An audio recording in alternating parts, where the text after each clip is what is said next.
I started piano lessons when I was 15 years old, which is obviously rather unusual.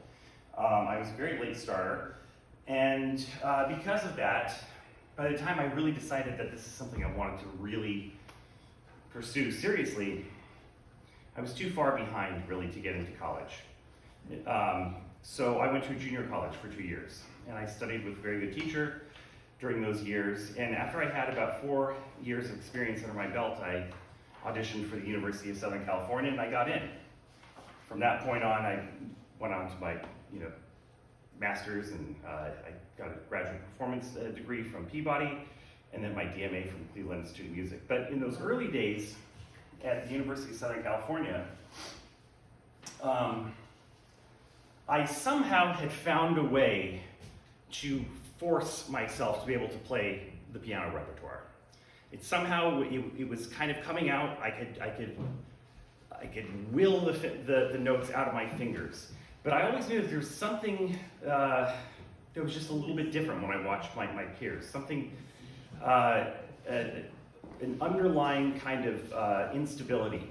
I couldn't put my finger on what it was, but it became very, very obvious whenever I would play in front of people, and I would fall apart, and it was horrifying. Now, we've all had experiences on stage that are uncomfortable, some that are very uncomfortable. They were pretty regular for me, and every now and then I would get a good one, and I would think, wow, gosh, what happened? It must have been that I was in the right zone, or something like that. But then as my life went on over the decades and decades of teaching and continuing to play and study, I started thinking, I don't really think that this is a performance anxiety issue. And that's really the genesis of this presentation today. Is not really an antidote to the performance anxiety type lecture, but rather something additive. And I think that if we take a look at these concepts that we're going to discuss today in great detail, performance anxiety, can I maximize this? I don't use Apple. I'm going to go to the right.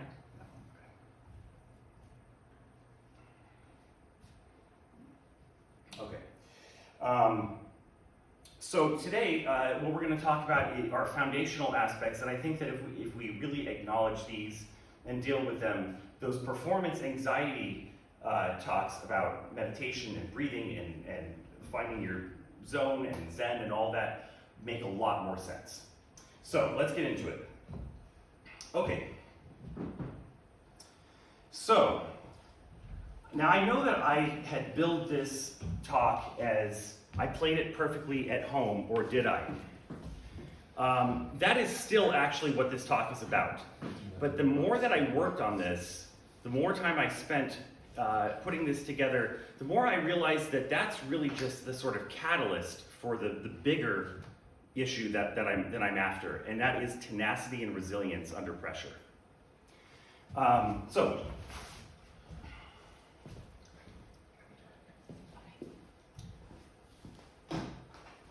I played it perfectly at home, or did I? If you're saying this, you most definitely were not playing it perfectly at home. Let's talk about this response. Now, this is something that probably everybody who plays an instrument has said. I even saw a violinist who had a bumper sticker on their violin case that said I played it perfectly at home. I mean, it's such a cliche, right? And we've all heard our students say, I don't know what happened, I just played it perfectly. That's a very, very specific type of response, and it's an emotional response. It is not, I think I could have done better, or, oh, I'm not really sure what happened. I'm not sure why I made that little mistake. No, this is the emotional, I don't know what happened. I played it perfectly at home. Can you all relate to this? Right, okay. That's what I'm talking about. Normal Gaussian fluctuations and imperfections do not generate this response. We all know that feeling, the emotionally tagged feeling of I played it perfectly at home. And my thesis today is that really, sorry, one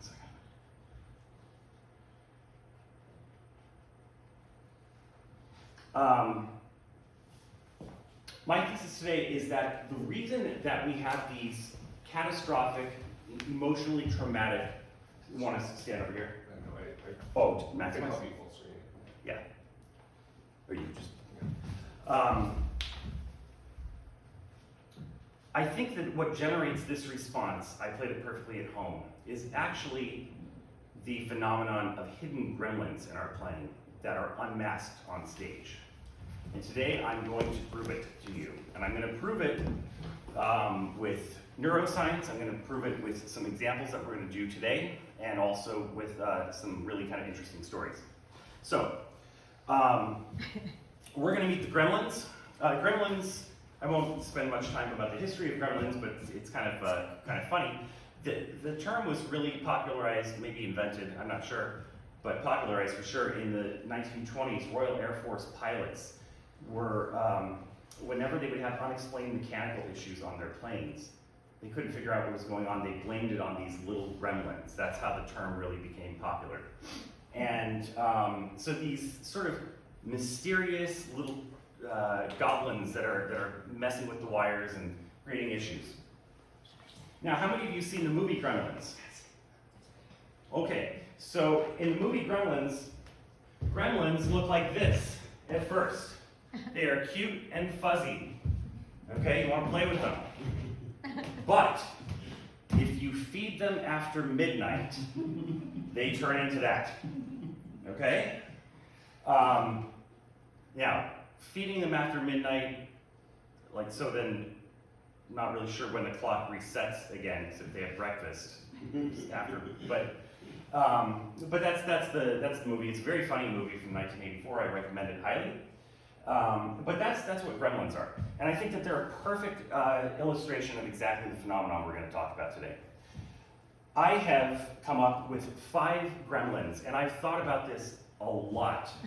And it really seems to be that the gremlins really do collapse down into about 5 categories. Yes, there's an infinite number of errors that can develop in someone's playing, but gremlins tend to have one of these 5 characteristics. The first one is the metric gremlin, okay? This is a fuzzy pulse masked by feeling, a structural grid failure or underlying weakness in metric hierarchy. So if we take a look at the handout that I offered here, I've got a couple of great examples of this. One of my favorite examples is I had a student. He was it was only he'd only taken a few lessons with me or something. I assigned him the Bach First Invention. He was just about ready to play that, and he's a really cute kid. And he's one of these kids that moves a lot when he plays, very expressive with his body. And every time he would play it for me, he did this.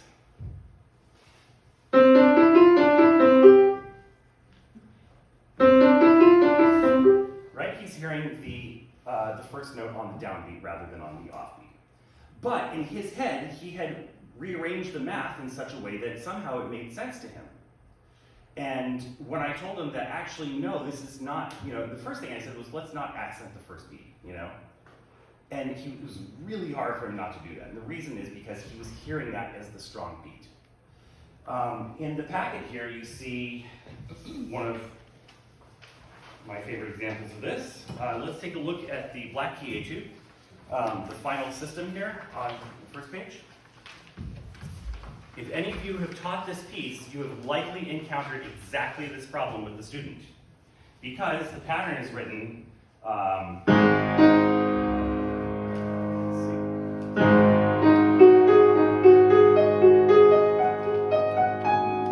it feels to the student like it's in groups of 4. 1, 2, 3, 1, 2, 3, 1,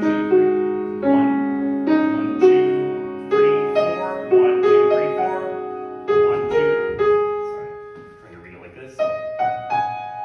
So in the hand, it divides up into even 4-note groups. But of course, it's written in triplets. And I had one student recently who played this etude brilliantly, really, really well. And, but I brought this to his attention because I could tell that he wasn't hearing triplets here. He was hearing groups of 4, 16th notes. And I said, okay, I want you to put the accents on the triplets. So,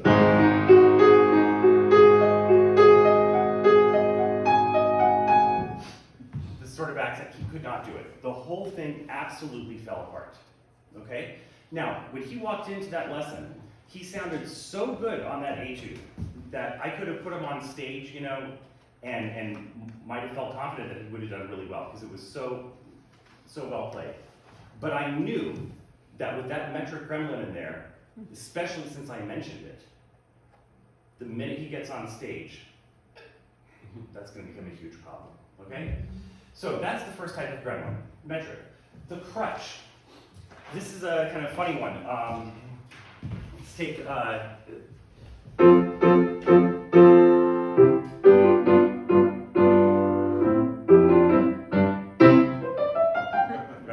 You hear this all the time. And then, because that accent serves as like a launching point. They're not really hearing the end of the phrase as the end of a phrase, but rather as just sort of a little link to the next thing. And so there is a fundamental oral and physical deficiency here. Crutches can be unnecessary wrist flips. I had one student that played, I remember he was playing Mozart K280, and it was very, very beautiful, but he started every time, yep, bop, bop, yep. And I said, Mitch, you can win. You can win this competition, but this looks really bad, like what you're doing. And lo and behold, could not start the sonata without it, you know. So those are crutches. Navigation errors. I've given you an example of a Schubert sonata. I'm going to kind of move quickly through this one because it's pretty straightforward and obvious. These are junction points, forks in the road, where the material goes one direction one way, and then that same material comes back, but it does something different the next time, right? We all know what this feels like. You get to that fork in the road, and you freeze. So, we'll talk about ways to deal with that. Context. Great example of this. The scherzando section in the first ballade of Chopin. Okay? This is like, I think, the 8th page or something like that.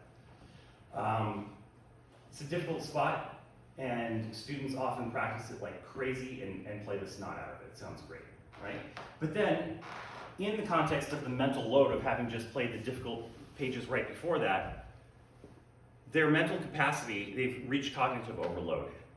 And that's why it breaks down. They think, I don't understand, I just played this perfectly 10 times. But they played it perfectly 10 times with a sort of clean brain, rather than one that had been processing music for the last 5 minutes. And inconsistency, this is a very straightforward one. You're not sure about your fingerings. You're not sure about the way that you're phrasing something. Little points of uncertainty that you think, I'll figure it out on stage. Okay. There are no truly random catastrophic mistakes. The stage simply reveals packets, conditional packets of information, packets of music that we learn. We learn music in chunks, of course. And if those packets of music are conditional on one of these gremlins, they're conditional on that, they are likely to fail under pressure, and I'm going to explain why. I want to address one other thing before we hit the neuroscience, and this is, I think this is really important, and it's what we tell students all the time. Don't freak out. Like, a little mistake here or there is not the end of the world, right? Well, yes, that is true, of course. But these gremlins in the practice room sound just like those little mistakes. They sound like, oh, that's just a little thing, that's nothing, right? Being able to distinguish truly random, just fluctuations in accuracy versus baked-in gremlin mistakes is key. And so the problem with students like, especially myself when I was young, and what I see in quite a few students, not all students deal with these types of issues, but many do. is that they think, well, I'm a perfectionist. I'm too much of a perfectionist. I need to kind of just let go, and I need a pep talk on how not to be a perfectionist. But that's not what this is about at all. It's not about perfectionism. It's about a very specific type of deficiency that's wired into the playing that gets revealed on stage, and it feels really, really uncomfortable when that happens. So, we're going to start with the neuroscience so we can see exactly why it happens. The brain does not store music as isolated notes, as you know. It chunks complex passages into motor packets. Sometimes they're called procedural motor packets. We can all relate to this feeling. When we play a phrase, we don't send cues from our brain for every note, right? We send cues for a packet of notes that then gets launched and executed. These packets are primarily stored in the basal ganglia. This is your lizard brain, and I will probably refer to this as the lizard brain the rest of this talk. You guys have probably heard that phrase before, the lizard brain, right? Like your sort of primal brain. Yeah, this is called the basal ganglia and the cerebellum. This is the prefrontal cortex. This is where the I is, like the I as in this is who I am, right? This is where the thinking part of us is, the prefrontal cortex. And the more that you practice a passage, the more it gets compressed like a zip file. And that zip file goes into the basal ganglia in the brain and gets myelinated. You guys know what that term is, myelination? Okay, so this is, there's something called Hebbian learning, which is the idea that the phrase is neurons that fire together wire together. So basically, the more that the neurons that produce a particular result at the piano, let's say, the more you do that, the more those neurons wire together and become kind of linked, right? That's why when you practice something well, it gets better, and when you practice it with mistakes, the mistakes get better. I mean, better at being mistakes. It bakes in whatever you're practicing. And the myelination is a sort of sheath around the axon in the neurons that what it does is it speeds up the transition, or the transmission between the neurons. So the more you practice the same thing, the more myelinated that pathway becomes, and the faster and more efficient it's triggered in the brain. Yes? Can you spell that? Yes, M-Y-E-L-I-N-A-T-I-O-N. Thank you. Myelination, yeah. Okay, once launched, the packets must run to completion with little, if any, prefrontal cortex interference. If they contain a gremlin, the gremlin is executed as part of the packet. The gremlin has become fused into the packet of notes. And that's a real problem, as we're going to see. Here's myelination. There you go. So myelin wraps axons to speed signal transmission by 100%, or 100 times, rather. Clean packets of information have very thick, consistent insulation. They're well-defined myelinated pathways. Gremlin packets have patchy myelin, making them prone to interference when adrenaline redlines the system. And this is why, when you bake a gremlin into your playing in the practice room, it is nearly impossible to fix it on stage. So, the reason is that the prefrontal cortex, the sort of thinking part of your brain, is a much slower part of the brain than the basal ganglia, than the lizard brain. But those packets that you practiced, gremlins and all, got stored in the basal ganglia. There's about 180 millisecond difference in how fast those two parts of the brain can send cues. So by the time a highly myelinated gremlin-infested packet from your lizard brain has been launched, the prefrontal cortex simply doesn't have the time to jump in and change it. That's why when it's so funny, sometimes when we're practicing a phrase, even if it's just two measures and we want to change one little thing at the end, we think about it, then we start it again, and by the end of the two measures, somehow we forgot. How could that possibly be? It was like 2 seconds ago. How did we forget? We made the same mistake again. It's because the lizard brain took over and the prefrontal cortex didn't have time to get in there. Now, So sorry, I have one request. Yes. Can you talk more into the microphone? Then Yes, then yes, on, yes, on yes, sorry about online that. they can Yeah. get better. Thank you. okay. Then we get on stage and we have adrenaline. Now we all know about adrenaline, and this is talked about a lot in performance anxiety lectures. I see it as a hyper-focuser. It turns in a clean system, adrenaline sharpens acuity and turns the myelinated pathways into superhighways. It makes everything run like supercharged. It's the source of the flow state. However, in a gremlin system, adrenaline suppresses the prefrontal cortex. When you get nervous because of adrenaline, your body as a defense mechanism actually shuts down your prefrontal cortex substantially, which is why it's hard to think straight when you're really nervous. Your lizard brain takes over. So now you've got that 180 millisecond divide between your lizard brain and your prefrontal cortex. The lizard brain wants to do what it had been baked in the practice room. The prefrontal cortex is like just barely hanging on for dear life in the performance, and it's going to try to intercept that neural bullet. No way, it's not. And that's when disasters happen.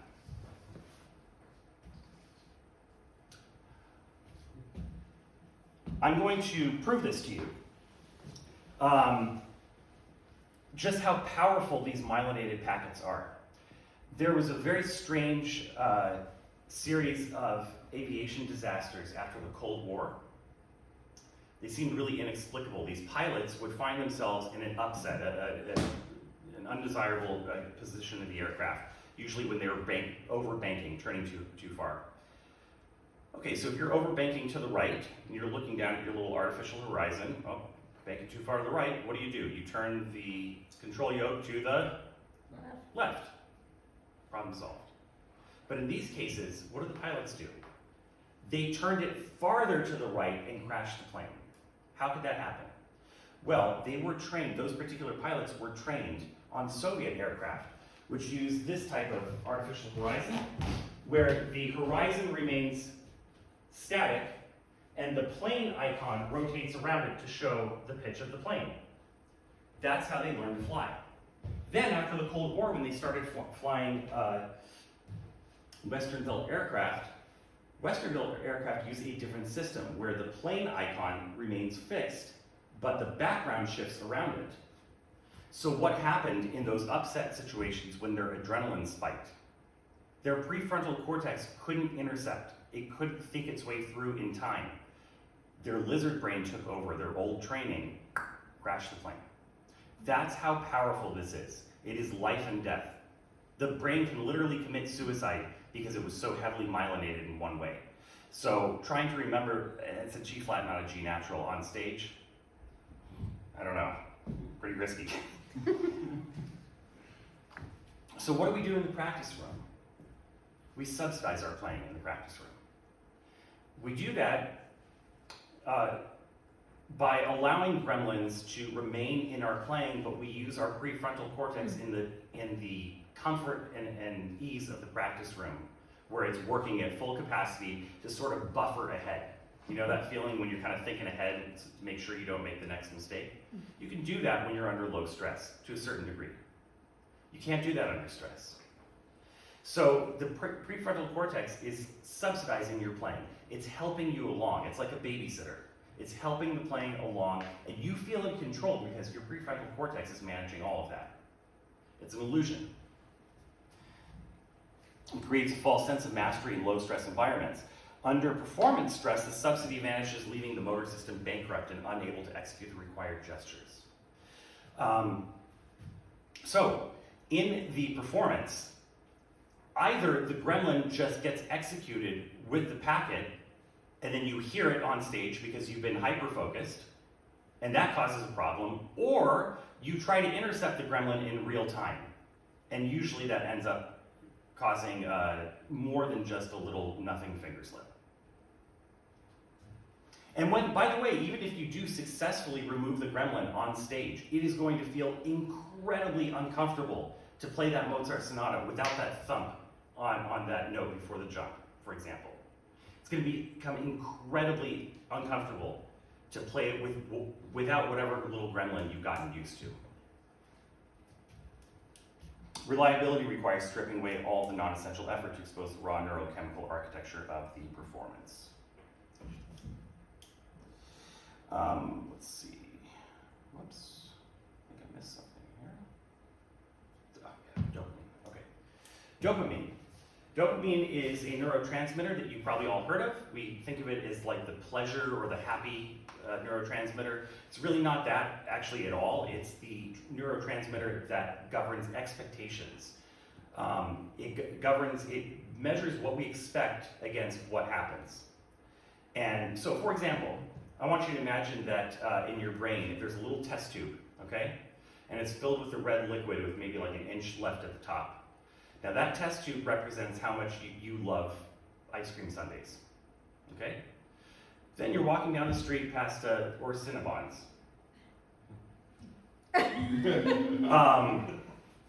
I paid in cash so my wife won't see. So you're walking down the street and it's like, it kind of goes through your, ooh, gosh, that sounds good. Well, okay, so let's say that little test tube is full of dopamine. That's your Cinnabon test tube, okay? As soon as you want that Cinnabon, the dopamine drops a little bit, okay? That drop is the wanting feeling. It's the expectation, like this is what I really want to do. When you eat the Cinnabon, if it restores that much dopamine or even gives you a little bit more, your brain tags it as something that's important and worth saving. So the dopamine system, especially in this context, is great to think of as a save button. Dopamine doesn't just say, okay, we already talked about this. It signals successful completion. It acts as the biological trigger that marks the end of a neural sequence for myelination. When the brain perceives a reward, it saves the entire preceding physical and mental packet of motion, locking it into the lizard brain's permanent memory, gremlin and all. Another way of saying this would be, when you're practicing a phrase at home and it sounds beautiful, you played it perfectly at home, but maybe it was subsidized by your prefrontal cortex that you were trying to manage little gremlins that were having a tendency to pop up. Or maybe there was one little problem in there that had become a gremlin that you just kind of forgot about and it's like no big deal or whatever, right? Every time you get to the end of that phrase and you're satisfied with how it sounds, dopamine hits the save button and it myelinates that packet even more heavily.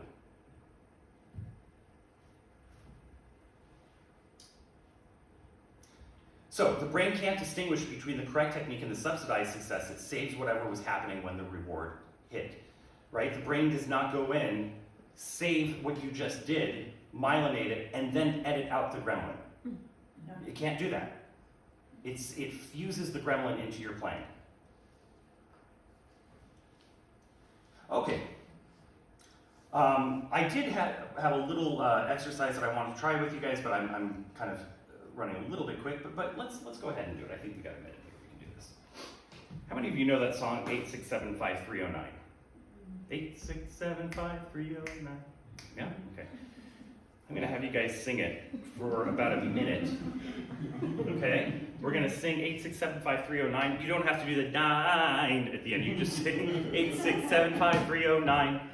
Unless you really want to let it go and go for that. But I'm going to put the metronome on. We're going to do this for a full minute. So, sorry. 8675309. 8675309. 8675309. 8675309. 8675309. 8675309. 8675309. 8675309. 8675309. 8675309. 8675309. 8675309. 8675309. 8675309. 8675309. 8675309. 8675309. 309. 8675309. 8675309. Okay, great. Now, we're going to do it again in the same tempo. I want you guys to switch the 4th and 5th numbers. Ready? Go. 86753. Impossible. Impossible. okay? You can't do that. That's an example of those ballistic motor packets being sent from your lizard brain. And it's very, very difficult, if not absolutely impossible, to intercept those, and even if you do, it's going to be very uncomfortable to do it. That's how powerful this is. So, what's the solution here? I want to leave you guys with some kind of a solution. What today really was, I wanted to just frame things a little bit differently when you have a student that comes back from a performance upset. They say, I don't know what happened to me, you know. I want to give you guys some tools, some things to look for, and you might start to spot these gremlins a little bit more clearly and root them out. And then you'll notice that if the gremlins are systematically removed from the playing, the natural level of performance anxiety drops dramatically on stage because the student can trust the underlying infrastructure. And even if their nerves are sky high, it doesn't really matter, because if it's been myelinated and packeted in the lizard brain, the body will go ahead and execute the packets, whether you feel, you know, at an 11 out of 10 of nervous, or whether you're, you know, you feel like it's a piece of cake. It really doesn't matter.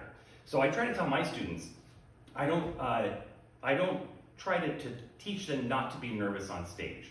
I tell them, like, yeah, you're gonna get nervous, it's gonna be really uncomfortable. The point is that your playing has to be so reinforced that even the most horrible nerves cannot knock you down. It's like building a bridge that is so strong that it does not matter if a hurricane blows through, the bridge stands. The bridge does not care about the hurricane one way or the other. So how do we do this? Recognize, hunt gremlins with ruthless honesty. Name the defect explicitly. This is something I really like to do with my students. I have them say it out loud in the Chopin Black Key Etude. Yes, I'm hearing this in groups of 4 because it's written pianistically, it divides up into 4 ascending notes together. So I'm hearing it in 16th notes. However, it's written in triplets, and I have to put a little bit of an accent on the triplet so that I can hear where the beat is. Even just having them say it out loud like that can make a huge difference, okay? But any of these gremlins, look for them. I'm pretty confident that all of the gremlins that you're gonna find will basically fit into one of these 5 categories. Contain. Isolate the packet containing the gremlin. Define the beginning and end of the packet. I want to just tell you briefly about a system that I kind of developed just through experimentation a number of years ago. When I learn music now, I use a highlighter because pencil just doesn't, I just don't see it if it's in pencil. But I use a highlighter, something that I can see very clearly, and I actually mark off my packets in my scores. Usually the packets are roughly a measure or 2 long, you know, just depending on the context. They're usually marked by a jump, or where the texture changes, or when a new phrase begins. You use your own judgment, of course, but keep them very, very small at first, and isolate them off. And when you practice them, and this is the key, when you practice them, if you really want to practice a packet, you practice the packet, it goes extremely well, and you're like, wow, this is going great, and so you keep going on. You've just created a fuzzy packet because the packet has no clear ending point. It has no, it's bled into the next thing. Isolate the packet completely. Find where the gremlin is. Eliminate. This is where the playing through comes in. Sometimes students think, well, maybe I was just practicing too much, like in little groups, and I didn't do enough playthroughs, and that's why I fell apart on stage. But the problem is that if you're practicing playthroughs at home with gremlins, you're just practicing being able to manage a gremlin-infested flight. It's very unpleasant, and it's experienced very in an uncomfortable way by the performer and by the audience. The audience can tell the difference. So, playthroughs are much more powerful, I think, when you have a defined section that you're working on, and you're going to play from the beginning to the end of that section, come hell or high water. And you're doing that to eliminate the gremlin. Then, towards when the concert starts getting close and you start doing your full run-throughs, you're not fighting gremlins every 2 seconds and thinking, well, I have to get used to feeling like this when I play. The gremlins have already been removed. And verify, test them under stress. This is, I'll give one quick little exercise that you could do. We talked about the 8675309 example, right? As it got faster and faster and faster, those numbers compressed down into one little packet in your lizard brain, right? Now, what do you do when you have a piece like this?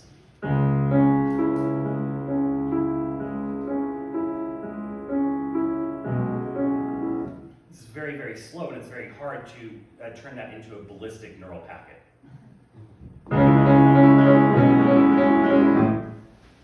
Practice it at like 200% the tempo.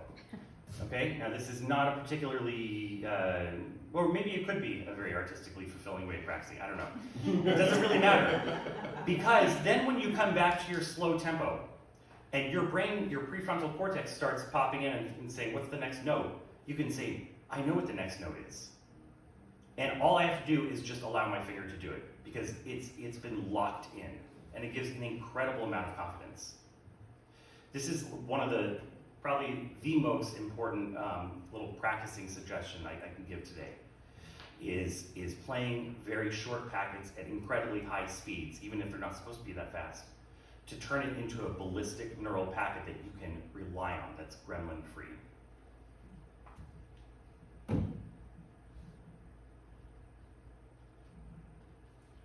Okay, there were, a few other things I wanted to mention, but again, I apologize. I had no idea that it was going to be like this getting here. I should know better. But I do want to talk about one last thing before we stop, and that is, we mentioned the inconsistency gremlin, the one where you kind of do it with this fingering this time and another fingering the next time, and then you think, oh shoot, wait, this is a bad fingering, I gotta change it. Oh, that's gonna be so hard to change the fingering, my finger's gonna wanna go back to the old finger. No. Because of something called desirable difficulty. Okay, this is a very well-known phenomenon in neuroscience, which is that when something is harder to learn, it gets myelinated much more strongly. So when you were using your third finger on the C sharp, when really you should have been using your fourth finger on the C sharp, and you've been doing it that way maybe for months or years, who knows? Oh gosh, now I have to change the whole finger, I gotta put the 4 on the C sharp, that's gonna make it so difficult. It will make it very difficult at first. But you can do that with the confidence of knowing that if you follow the process through to the end, not only will you be able to rely on the fourth finger, that passage will be 100 times stronger than it would have been if you had never had the bad fingering in the first place. So we have to allow ourselves to make mistakes. We cannot practice in straitjackets. We have to invite gremlins into our practice room, play with them, they're cute and fuzzy. We have to see them, how they act, what they do, let them come up so you can recognize them, and then politely ask them to get the hell out. Okay, I'm happy to take your questions. Or do we want to save questions for lunch, or what time is it? My phone is recording. Maybe, What are you maybe thinking? people that are online, if they have questions, and Sure. then we can ask Yeah. questions at lunch. Yeah, perfect. Thanks, sorry. Any questions here? I don't think so. But I was wondering, this was wonderful, and there was so much information, and then I was also so busy with tech.